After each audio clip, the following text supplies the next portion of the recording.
আজ আমরা দিনের আগামী রাহবার অর্থাৎ পরবর্তীতে যারা আমাদের নেতৃত্বের স্থানে সমাসীন হবেন এবং আমাদের দিনের পতাকাকে উঁচু করবেন, আমার প্রিয় তলিবুল ইলম ভাই যারা আছেন তাদের নিয়ে কথা বলবো ইনশাআল্লাহ। এবং বেসিক্যালি এই আলোচনা আমার নিজের জন্য, কারণ আমি নিজেও তলিবুল ইলম, তো সবার সামনে বলা এই কারণে যাতে করে আমি সহ বাকিরাও উপকৃত হইতে পারে ইনশাআল্লাহ। তো তলিবুল ইলম অর্থ কি এটা আমরা সবাই কম বেশি জানি।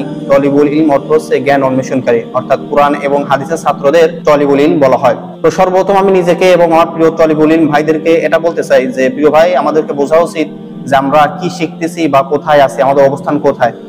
এটা তো সেই পথ যে পথের সূচনা আম্বিয়া কেরাম করে গেছেন, এটা তো সেই পথ যে পথের ওয়ারিস আল্লাহ রাসূল সাল্লাল্লাহু আলাইহি ওয়াসাল্লাম আমাদেরকে করে গেছেন, এটা তো সেই পথ যে পথের আশেপাশে অসংখ্য রকম ফিতনা পরীক্ষা উৎপেতে থাকে, এটা তো সেই পথ যে পথে চলতে চলতে অনেকে ক্লান্ত হয়ে যায়, এটা তো সেই পথ যে পথের শেষে রয়েছে জান্নাত।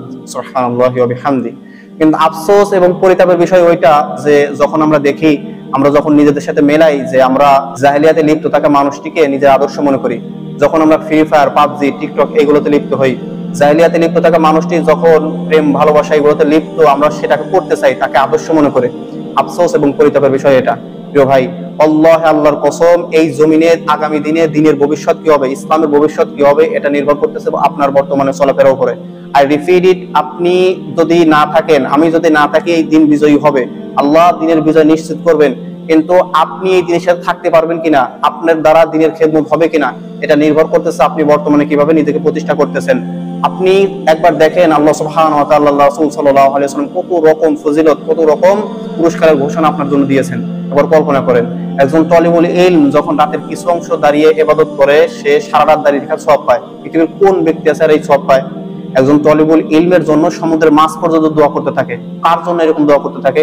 একজন তলিবুল ইলম সে তার উস্তাদের সামনে যায়, এই যে দরজার সামনে যায়, যাওয়ার সময় যে পরিমাণ টাইম সে খরচ করে, এই যে টাইম খরচ করলে যে পরিমাণ সওয়াব সে পাইলে, এই টাইমের ভিতর একজন আবেদ, সাধারণ আবেদ, সে সারা বছর ইবাদত করে ওই পরিমাণ সওয়াব পায়।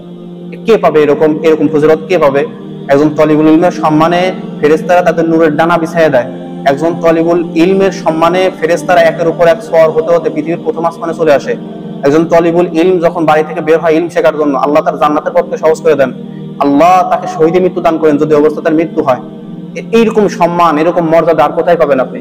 আপনি চারপাশে তাকিয়ে দেখেন না। আপনি এই যে আমরা যে এগুলোতে লিপ্ত হই, এই আমি আমার নিজের দিয়ে বলতেছি, এই যে আমরা যে এগুলোতে লিপ্ত হই, আমাদের আদর্শ যখন আমরা জাহিলিয়াতে লিপ্ত থাকা মানুষদেরকে মনে করি, একটা বিভ্রান্তকর জাতির কাছে আল্লাহ দিন দিবে, আপনি কিভাবে আশা করেন? আমি যখন নিজেই বিভ্রান্ত, আল্লাহ আমাকে নেতৃত্বের স্থানে বসাবে, কিভাবে সম্ভব এটা?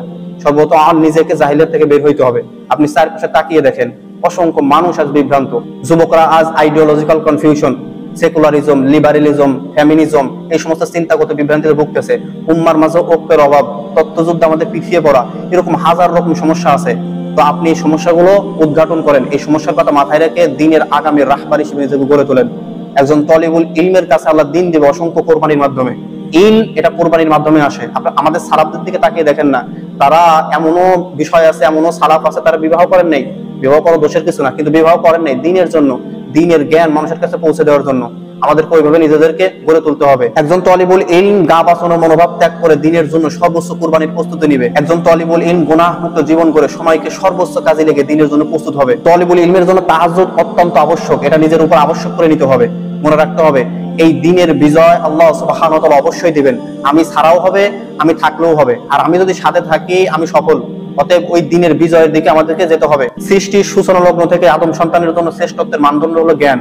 আপনাকে জ্ঞানী হইতে হবে। এই কারণে আদম আলাইহিস সালামকে আল্লাহ যখন সৃষ্টি করেছেন, ফেরেশতাদের সিজদা দিতে বলছেন। কেন? জ্ঞানের কারণে।